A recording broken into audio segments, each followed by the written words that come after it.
Alam mo ba kung ano ang mangyayari 10 taon mula ngayon? Walang sino man ang eksaktong makakahula ng hinaharap, ngunit makakagawa tayo ng mga makatotohanang hula tungkol sa susunod na 10 taon batay sa kasalukuyang mga uso. Narito ang mga malamang na magbabago sa iyong buhay at sa mundo. Una, ang AI ay nasa lahat ng dako. Pangalawa, ang mga trabaho ay magbabago ng malaki. Pangatlo, ang mga lungsod ay magiging mas matalino. Pang-apat, ang teknolohiya ay magiging hindi nakikita.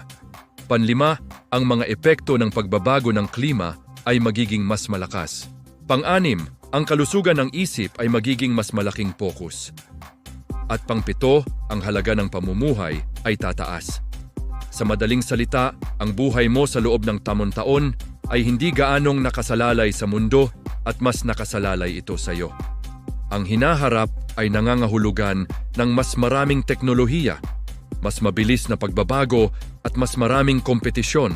Ang iyong pinakamalaking bentahe ay ang iyong kasanayan, pag-iisip at kakayahang umangkop.